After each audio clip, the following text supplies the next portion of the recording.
You stay behind Thomas, eh? You stay behind us. Clear, Thomas? Right. All right. So we're gonna start zone 4.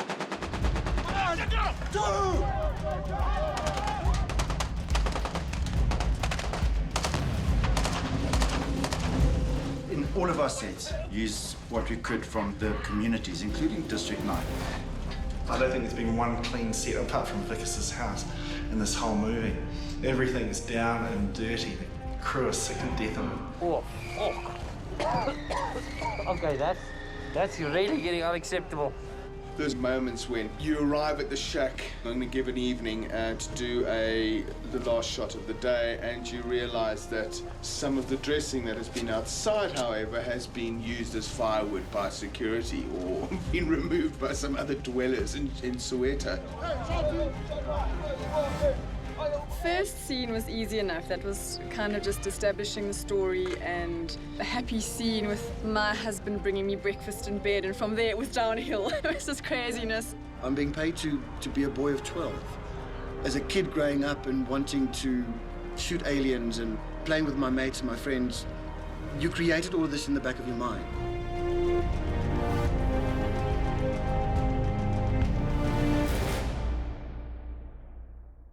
Yeah, I remember the first day very clearly. And I wondered what the hell I was doing, because we were using a handheld Sony EX1. We didn't have a proper video system set up, so I was watching it on the viewfinder on the EX1, which is mental. So, you know, I was fairly stressed out.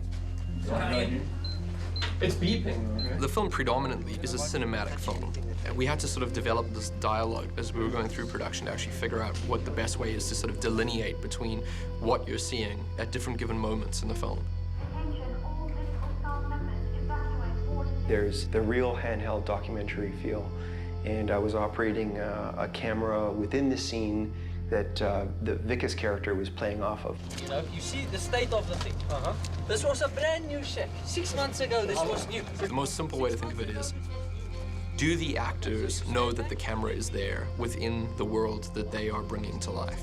Because if they do, then it's this sort of found footage kind of element inside the film, whether that's a documentary filmmaker or a security camera. It's a real life camera that exists inside the story.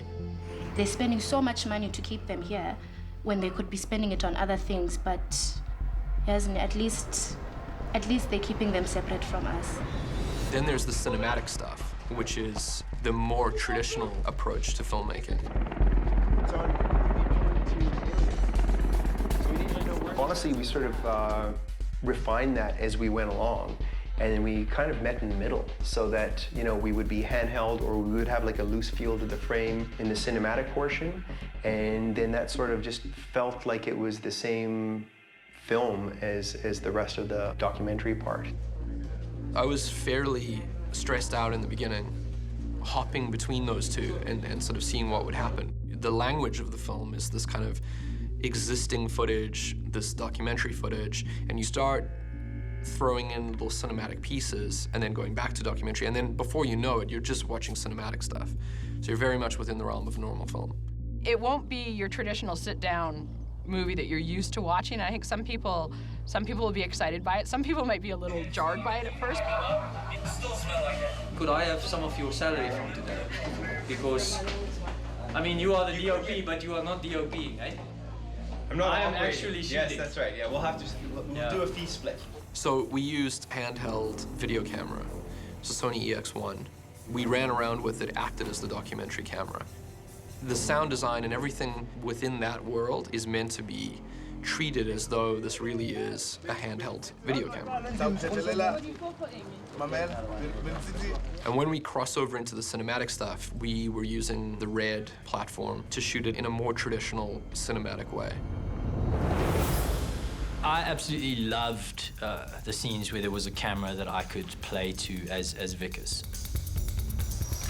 The very first test we did was done on that basis. So it was Vicus being on camera for the first time. And so you've got this extra layer of, well, how is he on camera versus off camera?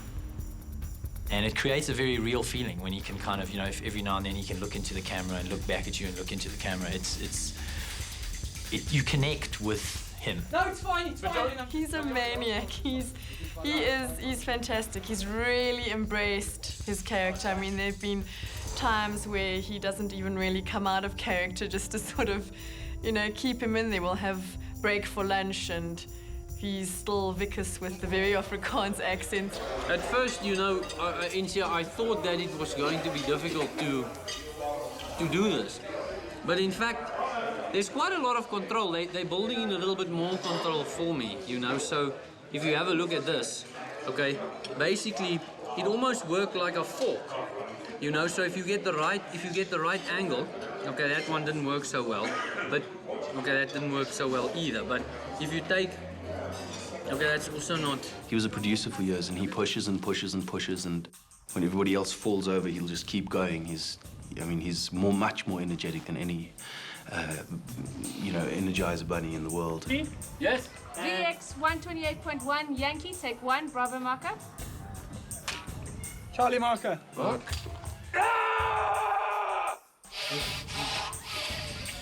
And action. He doesn't stop speaking. He doesn't stop being on action and stuff. So, and he's been here every single day. He's been here more days than any one of the actors. The way you engage you, you know, using the power of assertion. It was very physically demanding. It was way more demanding than I had imagined it would be.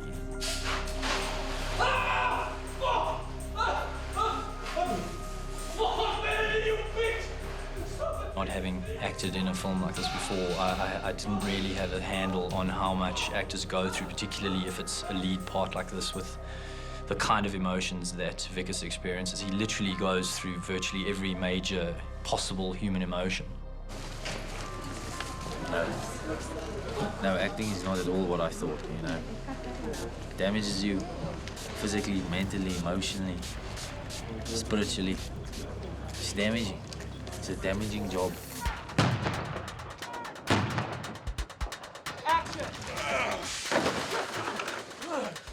That close team of technical people, they make the performance what it is on screen. You can come with as many tools as you want to technically, and Neill will say, "You didn't play that. You weren't there. Just give me quivers." The action I wanted to be not over the top.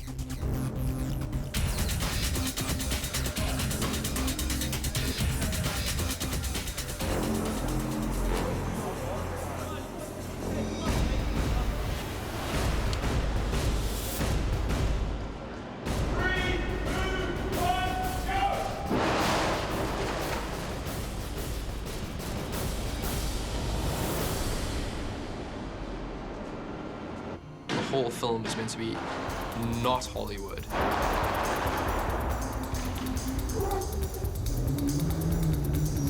It's got this insanely Hollywood fantasy elements of these aliens living in South Africa. The approach that I wanted to take was that you've got this really bizarre element in the movie, and in order for it to be as real as possible, you should go about things without putting the effects on a pedestal. That's a first day fight. That's a big fight.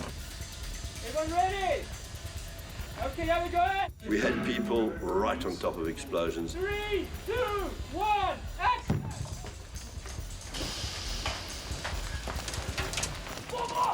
With certain of our weapons that are created in 3D, we had to come up with the end result for those weapons, their impacts on the ground, what they did to stunt people. Okay, what we have here is a dropship which crashes into the township. And the way we're achieving this effect, which is a dust explosion basically, we're using 5 air receivers, which each 500 liters of air. We pump them up to 10 bar, and then we have these actuator valves on them, which is basically a knife which opens up on electronic cue. And then on the end of each one of them we have a mortar, which is filled with dust and cork and various soft debris, which will then fire across this road over here and hopefully hit the house. 4, 3, 2, 1, go! But what we're doing, we're staggering this, so we'll have the ship has a pointy nose, and then the motors sit on the outside of that. So what we're doing is firing the center first, so you'll get a point of dust and debris firing out through, and moments later we'll fire off the other air cannons. We'll create the shape of the aircraft crashing.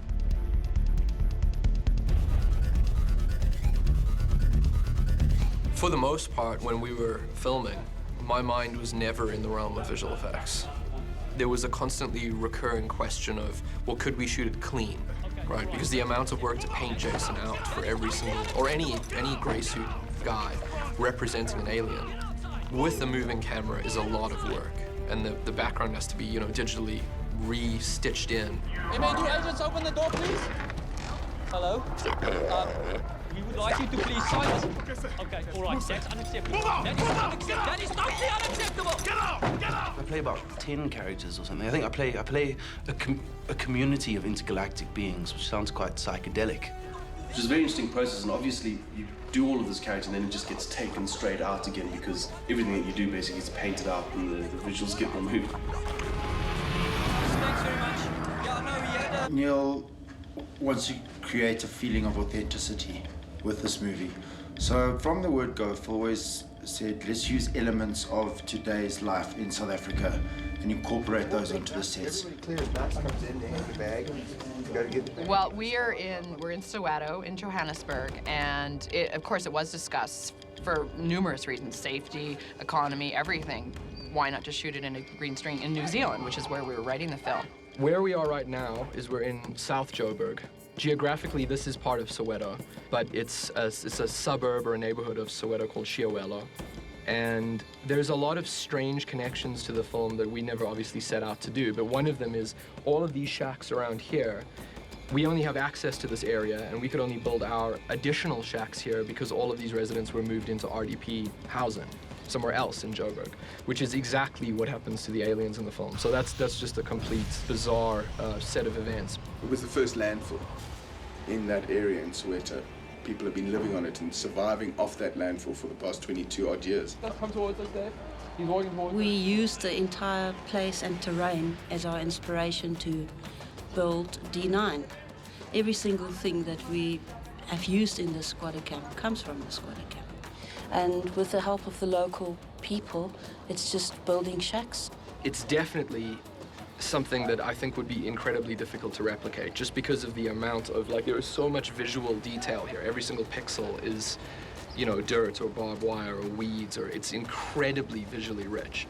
Being out in Soweto was not a new experience for me, whereas looking at other people's experiences who don't normally operate in that environment, it gave it a raw feeling. It's been environmentally and physically extremely trying. A lot of the crew have felt like they're on some sort of episode of Survivor, I think a lot of people feel like someone's going to jump out any second and go, okay, it's not really a movie, we just wanted to see if you could make it, because it's grueling, I've gone around to sort of the hardcore crew guys, and I just out of interest, I say to them, so what's the worst place you've ever worked, man? And then this is kind of, they're desperately searching. Well, the desert was bad, sandstorms. Then I said, well, was it worse? Was it harder on you? They're like, no, this is the hardest.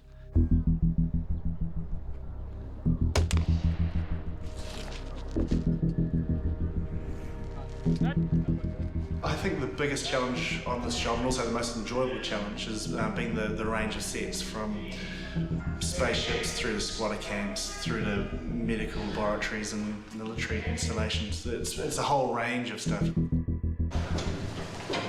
Gerotex is quite unique since it is a ex-nuclear facility storage. We have somehow managed to be able to build our set around, and in the process of building our set around it, we have incorporated this area here, which is the 1980s apartheid nuclear weapons program storage facility. So our film alien weapons props are being stored inside the real nuclear weapons safes that were used in the 80s that housed God knows what in these foot-thick steel doors, which weigh about 70 kilograms each. And you can see, this one is bare, but this is very interesting. Those are not ours. So, Yeah, it's a little disturbing, but there they are. They're right there. Watching Neill direct this from the very beginning has been amazing. It really has. He knows what he wants, and he just has instinct. Neill's whole approach to this whole movie has just been unbelievable because he's allowed us to explore the characters and given us such freedom, but at the same time, he's guided us along the whole way, if that makes any sense. Experience-wise, this has been a dream come true. I felt totally unprepared. I was completely unprepared. It was a whirlwind of production. If we do a picture wrap with Sharlto, that means we've got nothing more to shoot. So that was indeed Sharlto. Thank you very much, sir.